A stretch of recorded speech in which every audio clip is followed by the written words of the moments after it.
आश्रम में जिनकी प्रेरणा से मैं भी कुछ कर पाता हूँ। यहाँ पे दादा दादी को हमें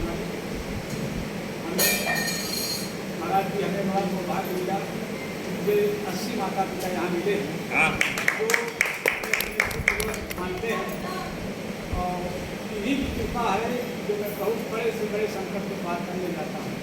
सभी की दुआएं हमारे साथ हैं। कल रक्षाबंधन के त्योहार पर मैं यहाँ आया था। दादाजी ने सभी ने कहा कि कल जन्मदिन हम लोग कुछ अलग से मनाएंगे। एक तो हर तक करता ही है। कल पहले शुरू सुबह हम सुंदरकांड का पाठ करेंगे सही विज्ञान और पाठ करने के बाद हवन समय आप आ जाइएगा। हवन पूजन करने के बाद कल आज मैं खुशी हुई कि सुबह से ही सुंदरकांड का पाठ हुआ। जैसे हमें आज बहुत दिनों बाद याद आया घर के हम लोग जब पूजा सुनते थे तो ढोल और मंजिरा पूरे गाँव की हमारी महिलाएं जो गाना गाती थी। आज सभी हमारी माताओं ने उसी प्रकार हवन मंजिरा गाना गया उसी रात गीत गाई।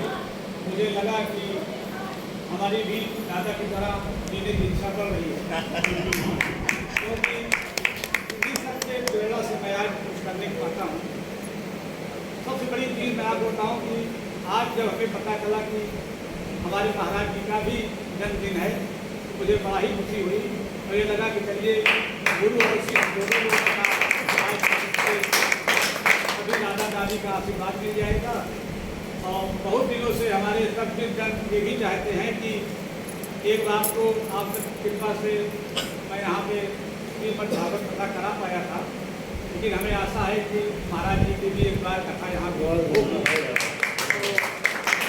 हमारे दादा दादियों का और जो कुछ पुराने थे कुछ उसमें घटे भी हैं, कुछ नए भी आए हैं जो हमको के अवसर पर मिले।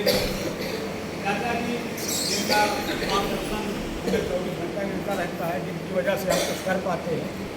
यहाँ पे उपस्थित हमारे प्रेम चाचा जी, वकील साहब, राजेश भैया और जितने भी हमारे सब गुरुजन हैं, विनय भैया और जिनके बड़े से बड़े कार्यक्रमों में हमारे अगुवाई करके हमें कहीं न कहीं दिखाने की कोशिश करते हैं हमारे मनोजिया जी। और यहाँ पे जो उपस्थित है काका श्री और विनय जी, तो मान लीजिए लोग हमारे सबके मीटिंग जो हम लोग की होती है तो एक एक परिवार के सदस्य के रूप में हम लोग हैं। सबका मैं हाथ जोड़ के वंदन करता हूँ। और मैं जिनके लिए मेरे पास शब्द नहीं है, हमारे एनजीओ के चेयरपर्सन जो है हमारे कायदा में, इनकी जितनी तारीफ की जाए, इन्होंने अपने आयरन लेडी का जो स्वरूप उनको दिया गया है प्रतापगढ़ में, उससे कहीं ज़्यादा इनकी कार्य क्षमता है।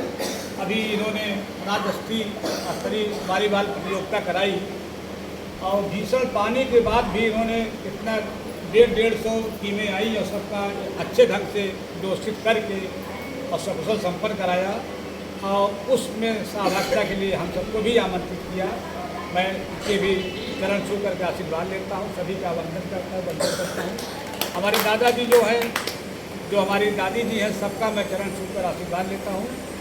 और भैया जिनका मार्गदर्शन हमें चाहे समाचार के रूप में चाहे आशीर्वाद के रूप में मिलता रहता है, मैं सबका हाथ जोड़कर वंदन करता हूँ। और मैं आशा करता हूँ कि आप सब इसी प्रकार हमारे ऊपर अपनी कृपा बनाए रखेंगे। और मैं सभी से आज फिर एक बात जो हर बार मांगता हूँ, मुझसे गलत काम ना हो और सत्य पे चलो तो मेरी जीत हो। यही आशीर्वाद मुझे आप सब भी दीजिए और यही प्रेरणा दीजिए।